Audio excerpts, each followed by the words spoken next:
Hey everybody, Aaron Cowan, Sage Dynamics, and this is the Trijicon Type 2 RMR.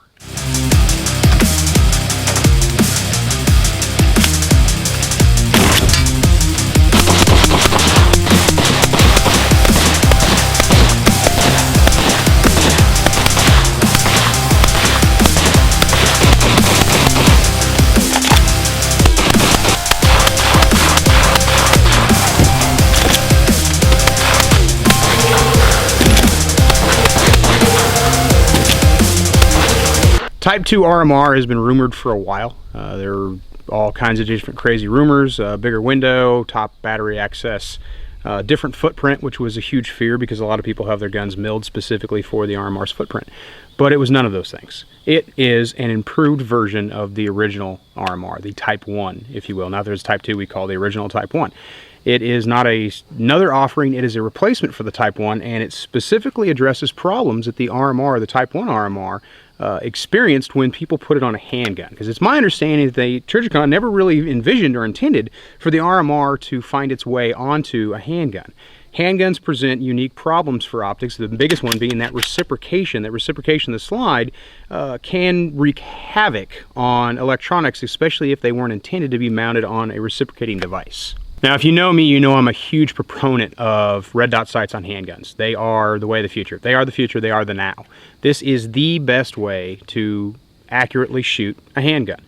Reason being, I've got one focal plane shooting. I don't have to reconcile between a front sight post, a rear notch, and my desired point of impact. I literally just look through my dot, superimpose it over where I want to hit, break the shot. If I'm doing everything else right, I'm going to get a hit. That's advantageous not just for target shooting or not just for practice, but because real life situations, I'm constant focused on my threat, which some may argue is physiologically the way the body wants to behave anyway, because we've been fighting without guns much longer than we have with guns. So using that near focus to actually use a sight picture is relatively new on the evolutionary scene. And another reason is it gives me constant data with my threat in a self-defense shooting, so it allows me to constantly be aware of if I need to break the round right up into the moment that I do. And I think that's hugely important, and that's a significant advantage for this kind of sighting system, especially for those who carry for self-defense, law enforcement, military, so on and so forth. But one of the problems has been reliability. Out of all the RDSs I've seen, all the RDSs I've used for handguns, the RMR remains the most reliable, hands down, by a wide margin. But it wasn't without its problems. Going back to what I talked about, they never really, as I understand it, intended to put this on a handgun. Well, those problems, they've been fixed. 3 dramatic improvements on the RMR Type 2 to be aware of, especially if you don't own an RMR yet, or you own one now. The first improvement, significant improvement, main improvement that some might consider to be the biggest deal, is improved battery connections. If you look at the original, the Type 1 RMR, the battery compartment was not... didn't seem to have a lot of redundancies built into it. If your RMR wasn't mounted perfectly correctly, or if you weren't using a boss plate, or if the milling job, because not all CNC machines are created equal, or CNC shops I should say are created equal, if there's any tolerance or any play in there, you could have a battery connection issue, you'd have a flicker. There's a bunch of different techniques out there to fix it. You can Google that up and find ways to fix it, and it'll stay fixed. But the problem was the Type 1 just didn't do it well enough. So the Type 2 has much more enhanced, very redundant battery compartment to eliminate that connectivity problem that the Type 1 had. Another cool feature of the Type 2 that you didn't find on the Type 1 is a battery or a button lockout option. I can actually set my adjustment and lock the optic down. That's something that I didn't have on the Type 1, which could become kind of troublesome. Those of you, especially those of you who carry appendix, or depending on your gear, your holster setup, you may have inadvertently turned down or turned up your dot because it was, rubbing up against other gear, and that's problematic. You want to draw your dot out and have it be the brightness that you want it to be. Memorizing how many steps and adjustment there are, and knowing when to turn on auto mode, when to turn off auto mode. I am a huge fan of the adjustable LED as opposed to the constant LED, because even with the Type 2, the optic just doesn't know the difference between the lighting conditions and relative to what you're trying to use it in. So with an automatic LED, it could be completely dark, so the dot's going to be a little bit dimmer because it doesn't have to counteract sunlight. But then when I turn my weapon light on, it doesn't really adjust for that factor because of just the way that the electronics worked in the Type 1. That's why I've always used the adjustables, especially for night vision shooting. If I want to shoot this under night vision, I can turn it down to its lowest visible setting, co-witness of my nods, and now I've solved the age-old problem of how to shoot a handgun under night vision. In fact, I've done a video on that. It's elsewhere on the channel. But being able to lock that down means I can set my brightness setting, because I know where my sweet spot is. That's going to give me the dot brightness that I need, no matter the time of day, no matter the conditions I'm in. Everybody's going to be a little bit different. Some people may have to make adjustments, but that's not that big of a deal. If I know I'm going out at night, I can make my adjustments from there. If I'm going out during the day and I'm not really worried about anything, I can make an adjustment for that and lock it in, and I don't have any problems to worry about. The next significant improvement is improved adjustments. This is not a problem I have personally experienced on my RMRs, but I have seen it on other RMRs, and I've had some of my peers tell me that they've seen it happen on students' guns or even their guns. The fact that over time, the reciprocation, the force delivered to the RMR, especially if you're kind of hard on these things, is they have the potential failure point of losing their zero, which is a huge deal. We don't want that. So the adjustments in the new Type 2 have been improved. Now, of course, I'm not necessarily going to take their word for it. During this review process, I put 2,000, just over 2,000 rounds underneath this this RM06 Type 2.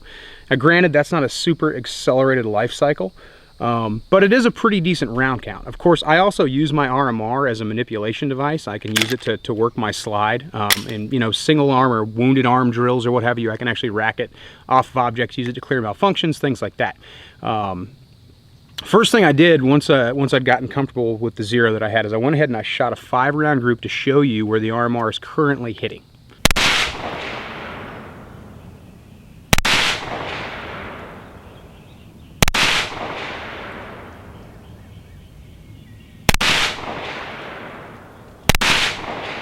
And that was early in the review process, probably about the 100-round mark. And then I went about my normal business, but I also wanted to accelerate the life cycle. Not only was I going to work this RMR into my practice regimen, but I was also going to accelerate the life cycle of the RMR by purposely, but realistically, I would say, well, to a certain degree, beating it off of things. I wanted to see, one, if I could knock it off the gun, and two, if I could disturb that zero through an extended hard use.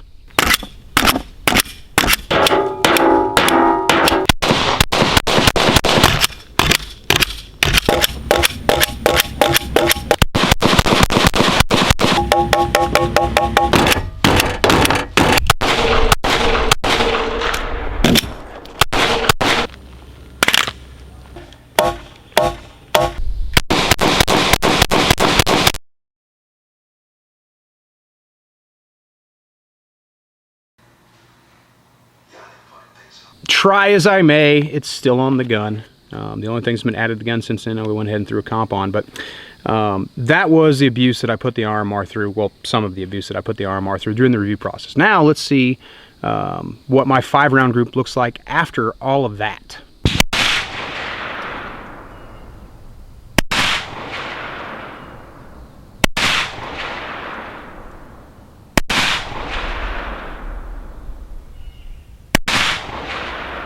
Again, that was a 25-meter bench supported, just a bench rest group for my zero. I zero my RMRs at 25 meters on the 17s. I didn't see a significant enough difference to say this thing's been knocked out of zero. I did have that one flyer, if you will. I'm going to chalk that up to me just not being as stable as I wanted to be. But more importantly than that, working the gun back to my practice after that 5-round group, I didn't notice a significant difference in zero. And that's important, because I put this through a lot of abuse, more abuse than some people are going to put theirs through purposely. You may inadvertently drop your gun, or you may inadvertently hit it on something or bump it and get something, or you may even rack it off your holster occasionally. But I don't think most people are going to just go out and take their RMR and beat it against the table like I did. And that's the reason I did that, is just kind of give you confidence in the fact that the Type 2 is a significant improvement over the Type 1. It isn't the red dot perfected, but it is as close as we're going to get to a perfect red dot right now. I have, like I said, seen other brands. I always come back to Trijicon. At this point, I'm 100% in Trijicon's camp because they make the best micro red dot sight on the market. The only close second to that would be the Leupold Delta Point. But the RMR gives me everything that I want, and its disadvantages are far outweighed by its advantages. Now, if you have a Type 1 RMR, you do not have to run out and buy a Type 2. Run your Type 1 till it dies. Send it in. If it's under warranty, you're probably going to get a Type 2 back. It's not a new RMR, it's a new version of the RMR. And I think it's important that people kind of understand that. they've fixed the problems, as far as I can tell so far, that we had on the Type 1. I've got a couple guns that have RMRs on them, and I've killed a couple RMRs. I think the highest round count I went on a Type 1 was about 9,000. So I'm going to accelerate this particular RMR as quickly as I can to get as many rounds through it as I can. Again, I'm just over 2,000 now. I'm going to try to break 10K on this RMR before the end of the year and give you guys an update on that, just so you can have a little bit more confidence coming out of the gate with the Type 2. Because RMRs, they're not inexpensive, but they're worth every single penny you pay for them. That being said, those of you on the fence because of those reliability issues, I want to be able to give you a little bit more confidence in the future about buying this. But as of right now, I'm highly recommending the Type 2 RMR for those of you who don't already own one. If you have an RMR that's dying, send it in. If you need a new RMR, the Type 2 is definitely the way to go. The 3.25s are available right now, and probably by the time you see this video, maybe the other dot sizes are out there and they're available. I'm Aaron Count with Sage Dynamics. Train accordingly.